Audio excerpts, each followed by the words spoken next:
Hello friends, सभी students को अनु sir का नमस्कार। सभी बच्चों की एक डिमांड है कि सर हम लोगों को इम्पोर्टेंट क्वेश्चंस मिल जाए, क्रैश कोर्स की तरह एक हमारा 12th एग्ज़ाम जो होने वाला है उसकी तैयारी हो जाए। इन सभी बातों का ध्यान रखते हुए मैंने ये एक नया चैनल रसायन पाठशाला के नाम से खोला है। तो जितने भी बच्चे हमारे, चाहे यूपी बोर्ड के हों, चाहे वो सीबीएसई बोर्ड के हों, चाहे वो आईएससी बोर्ड के हों, यानी कि अगर वो अपने 12th की तैयारी कर रहे हैं तो उन सभी बच्चों की तैयारी के लिए मैं पूरी तरीके से इस चैनल के थ्रू क्वेश्चंस देता रहूँगा, उनकी तैयारी करवाता रहूँगा। तो जितने भी बच्चे हैं वो अगर 12th बोर्ड की तैयारी कर रहे हैं, 12th में पास होना चाहते, 12th में अच्छे नंबर लाना चाहते, तो वो सभी बच्चे इस चैनल को ज़रूर सब्सक्राइब कर लें, क्योंकि मैं आपको चैप्टर 1 से लेकर के सॉलिड स्टेट से लेकर के लास्ट तक, यूपी बोर्ड के बच्चों के लिए सॉलिड स्टेट से लेकर के लास्ट तक सभी क्वेश्चंस दूंगा। और जो सीबीएसई बोर्ड के हैं वो टर्म फर्स्ट जो एग्ज़ाम हो चुका है उनको छोड़ करके बाकी चैप्टर्स के इंपॉर्टेंट क्वेश्चंस के साथ में उनकी प्रैक्टिस कराऊंगा। उनके बहुत सारी डिटेल जितनी भी होगी, वो जितनी इंपॉर्टेंट क्वेश्चन, नेम रिएक्शंस हैं, कन्वर्जन्स हैं, जो न्यूमेरिकल प्रॉब्लम है, जितनी भी जुड़ी हुई चीज़ें हैं वो सभी हम लोग डिस्कशन करेंगे। तो सभी बच्चों से एक रिक्वेस्ट है कि आप प्लीज़ चैनल को ज़्यादा से ज़्यादा सब्सक्राइब कर लीजिए, जिससे कि आप तक अपडेट पहुंचता रहे कि कौन सी नई चीज़ आज सर ने पढ़ाई है। वो सब चीज़ें जब आप तक पहुंच जाएंगी तो आपको अपने बोर्ड की तैयारी के लिए बहुत फ़ायदा मिलेगा। तो इसलिए मैं आपको चैप्टर 1 से लेकर के चलूँगा। जो यूपी बोर्ड के बच्चे हैं वो चैप्टर 1 से तैयार कर लेंगे, जो सीबीएसई बोर्ड के बच्चे हैं वो अपना इलेक्ट्रोकेमिस्ट्री और केमिकल काइनेटिक्स से स्टार्ट कर लेंगे। तो जितनी भी क्वेश्चंस की बढ़िया से बढ़िया प्रैक्टिस हो पाएगी वो मैं आपको इस चैनल के थ्रू कराऊंगा। तो प्लीज़ इस चैनल को शेयर करिएगा, इस चैनल को सब्सक्राइब भी करिएगा और घंटी जरूर बजा दीजिएगा, जिससे कि आपको नए नए क्वेश्चंस की नई नई नोटिफिकेशन लगातार मिलती रहे। कोचिंग पढ़ने की कोई ज़रूरत नहीं है। अब मैं आपको सॉलिड स्टेट से लेकर के ठोस अवस्था से लेकर के लास्ट चैप्टर तक के सभी इंपॉर्टेंट क्वेश्चंस, उनके सॉल्यूशंस दूंगा। तो आज मैं शुरुआत कर रहा हूं अपने इस नए चैनल की, तो प्लीज़ इसको जितना ज़्यादा से ज़्यादा यूपी बोर्ड के बच्चों के लिए शेयर करेंगे वो आपके लिए भी फ़ायदेमंद होगा, प्लस बच्चों का भला हो सकेगा। क्योंकि हमारे ये बच्चे जो यूपी बोर्ड के हैं ये सभी अधिकतर उन क्षेत्रों से जुड़े हुए हैं जहाँ सुविधाएं बहुत ज़्यादा नहीं है। तो मेरा सभी से विनम्र निवेदन है कि ये वीडियो अधिक से अधिक बच्चों तक पहुंचा दीजिए, जिससे उनका भला हो सके, उनकी तैयारी हो सके, उनकी प्रिपरेशन हो सके, वो एग्ज़ाम में अच्छे नंबर पा सकें। और ये मान करके मैं वीडियो चला रहा हूँ कि सभी बच्चे इसको देखें और इससे जितना ज़्यादा से ज़्यादा फ़ायदा हो सके वो उठाएं। तो हमारा उद्देश्य है इस वीडियो का कि सभी यूपी बोर्ड के बच्चों का भला हो सके। तो इम्पोर्टेंट क्वेश्चन मैंने सॉलिड स्टेट के आज रखे हुए हैं। तो आज हम लोग एक एक क्वेश्चन, लगभग 25 क्वेश्चन डिस्कस करेंगे सॉलिड स्टेट के। बिल्कुल एक तरफ से चलेंगे जिसमें इन क्वेश्चन से आपको बहुत बड़ा बेनिफिट हो जाएगा। तो सबसे पहला काम तो आपको ये कर लेना है कि सॉलिड स्टेट के जो क्वेश्चंस हैं उनके कुछ फार्मूले भी आपको याद कर लेने पड़ेंगे। उन फार्मूले की मदद से आप निकाल लेंगे कि क्या क्या क्वेश्चंस आ सकते हैं, यानी कि कौन कौन से क्वेश्चन हो सकते हैं। सबसे पहले हम लोग बात कर लेते हैं कि जो होता है सिंपल क्यूबिक यूनिट सेल के लिए जो डेंसिटी, सिंपल क्यूबिक यूनिट के लिए सेल के लिए जो फार्मूला लगेगा वो क्या होगा। तो सिंपल के लिए फार्मूला होगा, यहाँ मैं लिख देता हूँ, सिंपल क्यूबिक यूनिट सेल या सरल घनीय एकक कोष्ठिका भी बोलते हैं। तो यहाँ पर मैं लिख देता हूँ सिंपल क्यूबिक यूनिट सेल, यानी कि मैं यहाँ पर यूज करता हूँ सिंपल क्यूबिक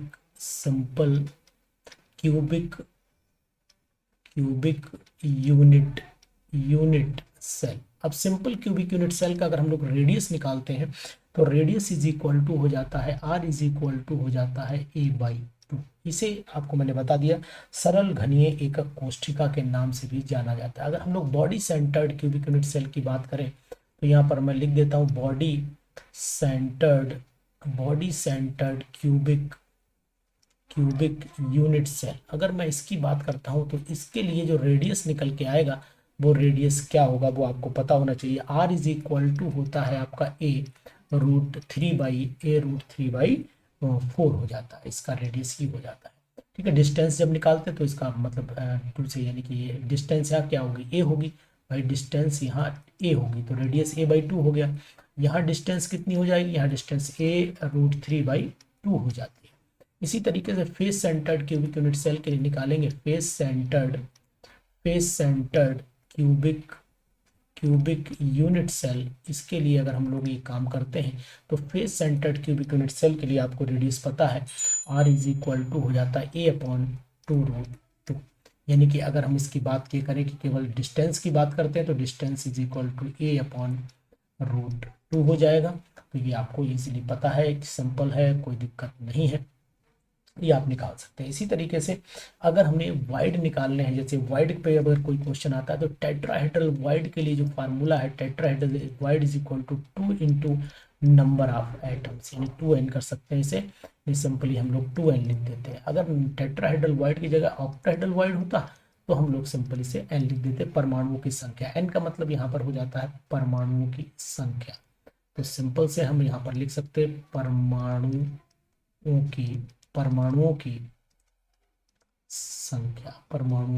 संख्या हम यहाँ लिख सकते हैं, कोई दिक्कत नहीं है। यहाँ पर 2 गुना परमाणुओं की संख्या हो जाएगी। तो इस तरीके से आप ये फार्मूला जरूर याद कर लीजिएगा। इसके बाद नंबर ऑफ एटम्स अगर आपको निकालने हैं तो कोने पर कितने होते हैं वो नंबर ऑफ एटम्स भी आप निकाल सकते हैं। जैसे मैं अगर बात करूं तो यहाँ पर एक यूनिट सेल बना लेता हूँ, सिंपल से यूनिट सेल बना लेता हूँ।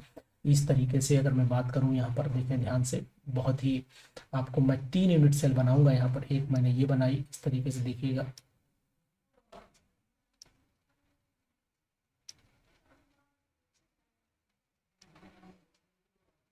ध्यान दीजिएगा, बिल्कुल आप साथ में रहेंगे कोई दिक्कत नहीं होगी आपको। मतलब आपका जो एकदम जो भी बनेंगे डायग्राम वो भी एकदम परफेक्ट बनेगा, आपको 3D डायग्राम भी दिखाई देगा, कोई दिक्कत। देखिए आपको 3D डायग्राम भी दिख रहा होगा। तो ये मैंने सिंपल क्यूबिक यूनिट सेल बना दी। इसी तरीके से मैं body centred cubic unit cell भी बनाए दे रहा हूँ। Body centred cubic unit cell भी आप देख लीजिए, ये बॉडी सेंटर्ड। अभी मैं आपको एटम भी रख करके दिखा दूंगा। आप बिल्कुल बेफिक्र रहिए मेरे प्यारे बच्चों, आपका बहुत ही भला होगा, क्योंकि मैं उद्देश्य ही यही लेकर के चल रहा हूँ कि वीडियो को मैक्सिमम लोगों तक आपको पहुँचाना। तो यानी आपको 3D डायग्राम बिल्कुल दिख रहा है। अपने मोबाइल पर अगर आप देखेंगे तो आपको ऐसा महसूस होगा कि ये डायग्राम 3D है। यहाँ पर कहीं भी डायग्राम में आपको ऐसा नहीं महसूस होने देंगे कि डायग्राम 3D नहीं। तो इस तरीके से आप ध्यान रखिएगा। देखिए मैं आपके लिए इतनी मेहनत कर रहा हूँ तो प्लीज़ आपको भी थोड़ी सी मेहनत कर देनी है। और वो मेहनत मात्र इतनी, एक बार कमेंट और एक बार जो है इस पे आप जो है ध्यान से क्या करना है, एक बार प्लीज़ एक बार आपको लाइक जरूर कर देना। तो यहाँ पर मैंने क्या है हुआ कि मैं पहले नाम लिख देता हूँ कि ये कौन सी यूनिट सेल है। ये नीचे लिख दिया मैंने सिंपल क्यूबिक यूनिट सेल। कौन सी लिखी बच्चा? सिंपल क्यूबिक यूनिट सेल लिख दिया मैंने, ठीक है। और ये मैंने BCC लिख दिया और ये मैंने यहाँ पर FCC लिख दिया। ये भी आप जान रहे होते हैं, ये मैंने FCC लिख दिया।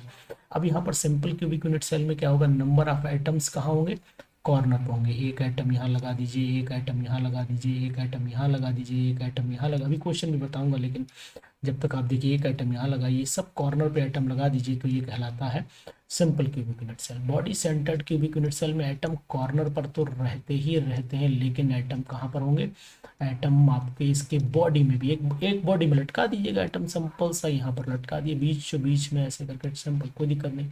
Face centred cubic unit cell की खास बात होती है एटम कॉर्नर पे तो होते ही होते हैं, लेकिन एटम कहाँ पर भी होते हैं, एटम इनकी फेसेस पे भी होंगे। एक यहाँ होगा, एक यहाँ होगा, एक इधर होगा, एक इधर होगा, एक इसके पीछे होगा, एक आगे होगा, सिंपल हो गया। तो इस तरीके से इन आइटम्स का डायग्राम आपको दिख रहा होगा, आपकी स्क्रीन पर दिख रहा होगा, कोई दिक्कत नहीं आएगी। इसके बाद हम लोग नंबर ऑफ एटम्स निकाल लेते हैं। इसी में नीचे ही निकाल देता हूँ कि देखिए जो कॉर्नर पे है वो 1/8 है, बॉडी में 1 है, फेस पे आधा है, सिंपल। तो यहाँ पर कितना हो गया, 1/8 कितनी जगह पे, 1/8 8 जगह पे है ना। तो नंबर ऑफ एटम्स यहाँ पर आएगा 1/8 इंटू 8 इज इक्वल टू 1 आ जाएगा। यहाँ पर निकालेंगे तो 1/8 तो है ही हर जगह, वो कोई दिक्कत है ही नहीं। तो 1/8 तो 8 जगह पे है और साथ में एक भी है, तो इसका मतलब टोटल 2 आ जाएगा यहाँ पर। यहाँ पर 1/8 तो हर जगह आपको दिख ही रहा है, लेकिन हाफ जो है वो 6 जगह है। तो 1/8 इंटू 8 प्लस हाफ इंटू 6, यानी simple you can say that कि 1 + 3 मीन्स यहाँ पर 4 आंसर आ जाएगा। तो इस तरीके से सिंपल आप निकाल सकते हैं, कोई दिक्कत नहीं है। इसके बाद आपको करना क्या है कि एक डायग्राम आपको और बता देता हूँ कि देखिए जो एटम कॉर्नर पर होते हैं, तो एटम्स एट कॉर्नर, इस पर आप ध्यान दीजिएगा। कहाँ पर क्या है, atoms at corner, atoms at corner. Corner पे एटम हमेशा जो होते हैं वो होते हैं आपके 1/8, ठीक है ना। और एज पे atoms at edge, number of atoms मैं लिख देता हूँ, number of atoms by part, समझिएगा, number of atoms by part, atoms at कहाँ पर, एज पे, किनारों पर कितना होते हैं, किनारों पर 1/एज का मतलब किनारे, एज 1/4 हो जाता है, ठीक है। बॉडी में atoms, atoms in the body, atoms in the body, body में कितना एटम होगा, बॉडी में भैया एटम 1 होता है तो यहाँ मैं 1 लिख देता हूँ। एटम्स फेसेस पे कितने होते हैं, atoms at each face, at each face, face पे एटम कितना होगा, फेस पे एटम होता है आपका 1/2। तो इस तरीके से इस फार्मूले को याद रखिएगा, यहाँ कोई दिक्कत आपको नहीं आएगी बिल्कुल। इनके क्वेश्चन अभी हम करवाएंगे आपको, लेकिन इससे पहले आप फार्मूला याद रखें। तो डेंसिटी का भी एक फार्मूला कि how can you calculate the density, तो डेंसिटी को कैलकुलेट करने के लिए डेंसिटी को हम लोग रो से लिखते हैं, तो यहाँ मैंने डेंसिटी लिख दिया। डेंसिटी को रो से भी लिखा जाता है, कुछ लोग डी से भी लिखते हैं, बेचारे क्या करें, जितना पता उतने करेंगे ना काम।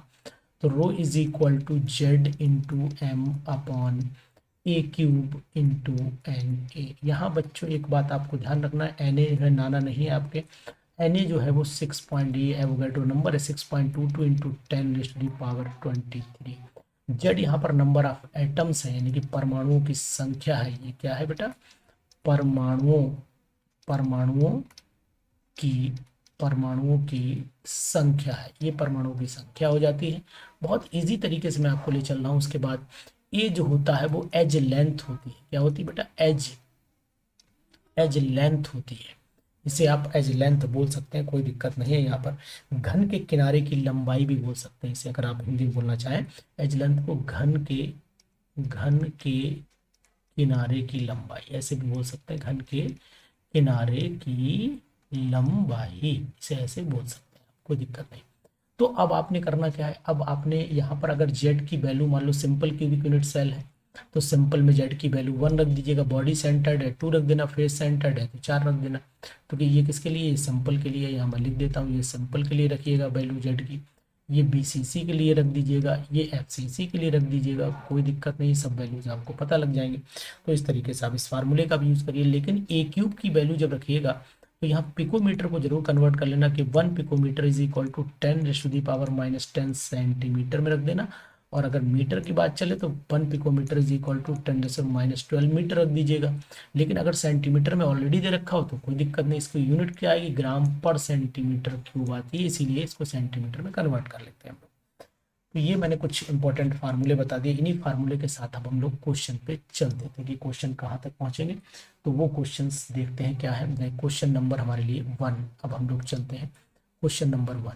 आज हम लोग इम्पोर्टेंट क्वेश्चन की शुरुआत कर रहे हैं, इसलिए जो भी क्वेश्चन आप तक मिले उनको आप जरूर करिए, कोई दिक्कत वाली बात नहीं है। तो सबसे पहला क्वेश्चन हमारा ये है, ये बताइए कि एफसीसी एकक सेल के कोर की लंबाई, यहाँ मैं लिखता हूँ, क्वेश्चन नंबर 1 चल रहा है, ठीक है। एफसीसी एकक, एफसीसी एकक सेल के कोर की लंबाई ए है, लंबाई ए है, ठीक है ना, समझ रहे बात, ए है। और उसके परमाणु की त्रिज्या आर में, और उसके परमाणु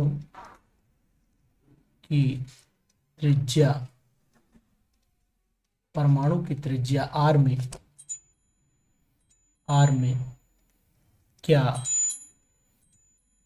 संबंध है, आर में क्या संबंध है। बहुत ही अच्छा क्वेश्चन है, इसको आपको लगाना जरूर है। क्वेश्चन नंबर 2 पे चलते हैं। इन क्वेश्चंस को आप डेली लगाएंगे। क्वेश्चन नंबर 2 पे आ जाइएगा। यानी कि ये बताना है आपको कि AgCl, AgBr शॉर्टकी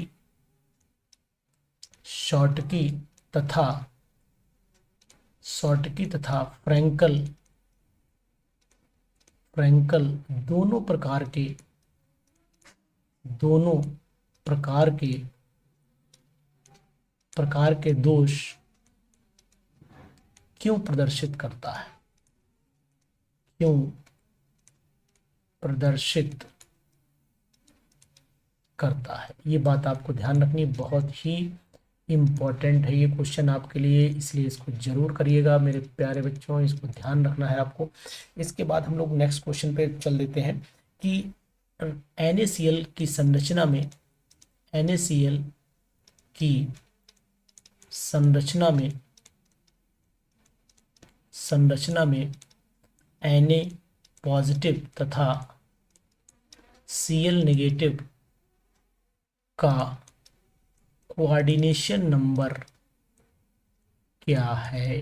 ये भी बहुत ही अच्छा क्वेश्चन है, इसको भी आपको जरूर लगाना है, छोड़ना बिल्कुल भी किसी कीमत पर नहीं है ना। इस प्रकार इन क्वेश्चंस को जरूर लगाएं। कांच को अतिशीतित द्रव क्यों माना जाता है, ये भी बहुत ही अच्छा क्वेश्चन है। जितने भी यूपी बोर्ड के हमारे साथी हैं, यूपी बोर्ड के जो बच्चे हैं, उसको जरूर लगाएंगे। कांच को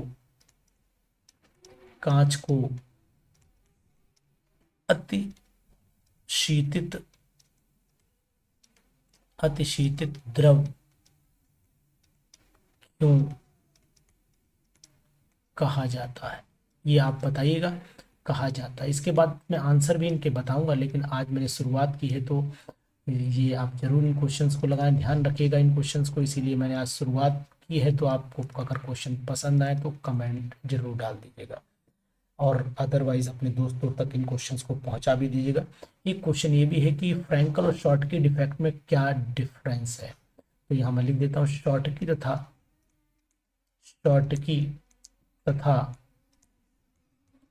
फ्रैंकल डिफेक्ट, शॉर्टकी तथा फ्रैंकल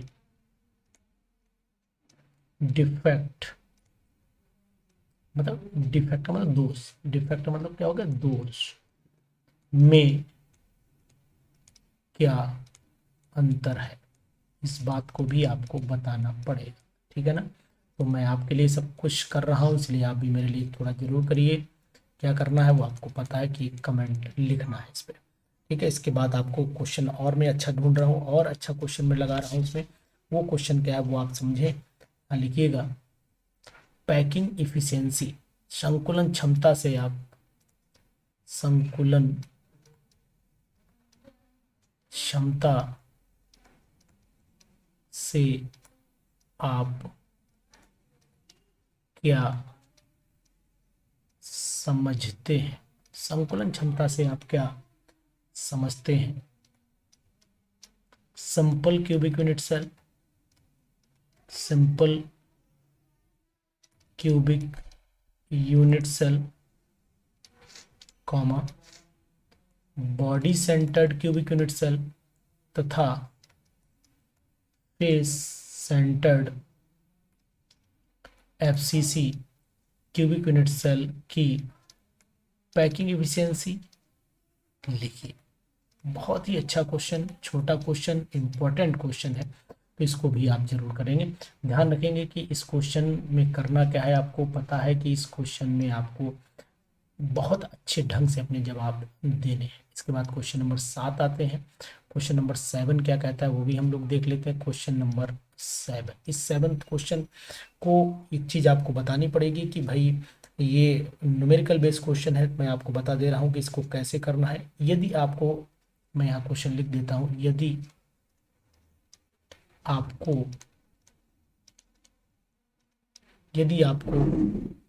किसी भी अज्ञात धातु का घनत्व,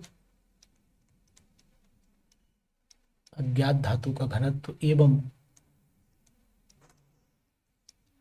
एकक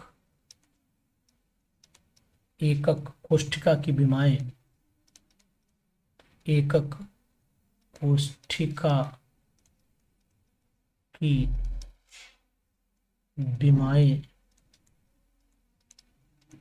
ज्ञात हों तो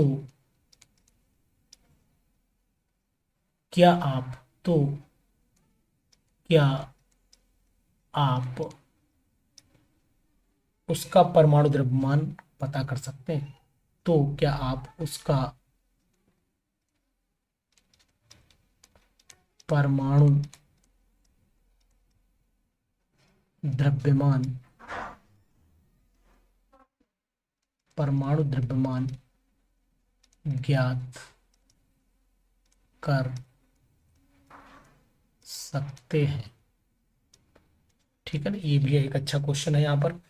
यानी इस क्वेश्चन को आप इसलिए इंपॉर्टेंट माने कि यहाँ पर केवल फार्मूला ही डिराइव करना है, दूसरी चीज डिराइव नहीं करनी है, इसलिए ध्यान दीजिएगा इस क्वेश्चन पे। ये क्वेश्चन आपके लिए बहुत इंपॉर्टेंट बन जाता है। इसके बाद देखना है, कोई यौगिक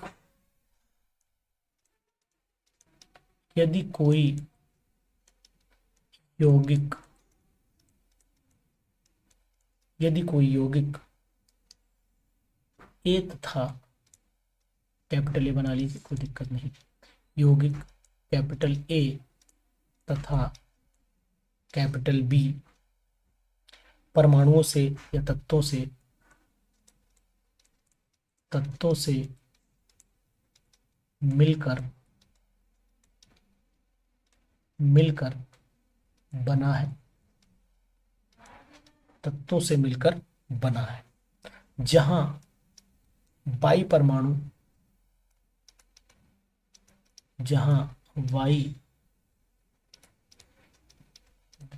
परमाणु घन के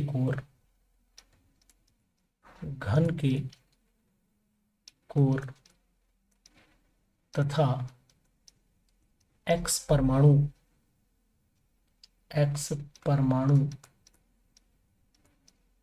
एकांतर फलक पर उपस्थित हो, एकांतर फलक पर उपस्थित हो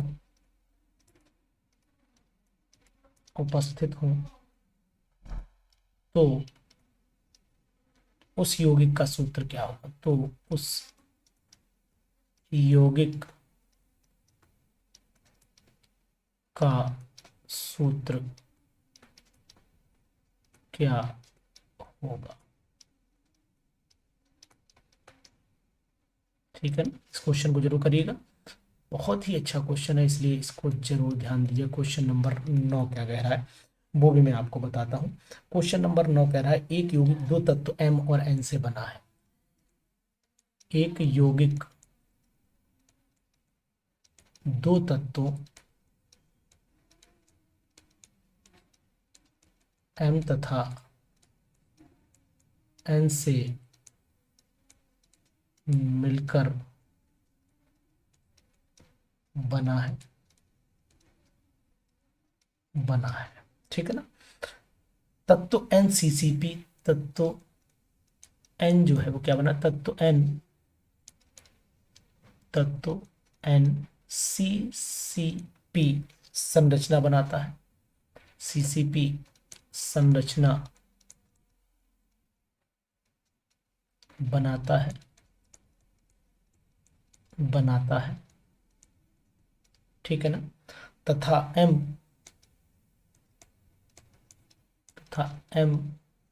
परमाणु जो है वो चतुष्फल के टेट्राहेड्रल वाइड का 1/3 भाग घेरता है। यौगिक का सूत्र क्या होगा?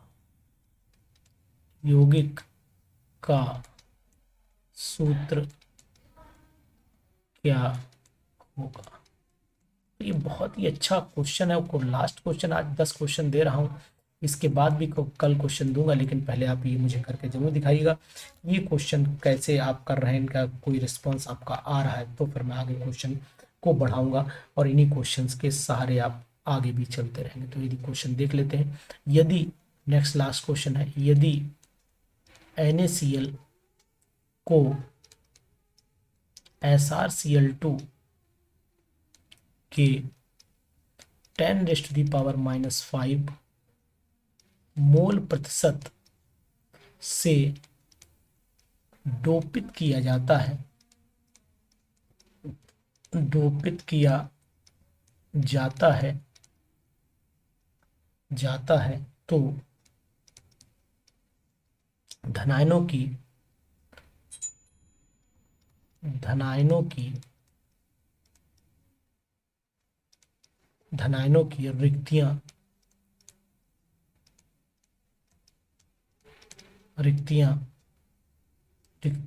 रिक्तियों का सांद्रण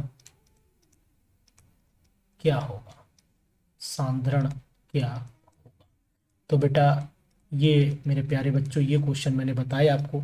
ये मुझे कुछ क्वेश्चन बहुत ही इम्पोर्टेंट लगे, इसलिए मैंने आप तक पहुंचाए। तो भाई इन क्वेश्चंस को करिए, अधिक से अधिक बच्चे करें, अधिक से अधिक बच्चे इन क्वेश्चंस को अपने दूसरे दोस्तों तक फैला दें। अब आपको किसी भी जगह पर किसी भी तरीके से पैसा वेस्ट करके कोचिंग जाने की कोई ज़रूरत नहीं पड़ेगी। मैं आपकी तैयारी आपके इसी चैनल के माध्यम से, जिसका नाम है रसायन पाठशाला, तो मेरे चैनल रसायन पाठशाला के थ्रू मैं आपको बताऊंगा कि कौन कौन से क्वेश्चन बहुत इंपॉर्टेंट है, कौन कौन सा टॉपिक अच्छा है। तो आप मेरे चैनल को ध्यान रखिएगा। चैनल का नाम है रसायन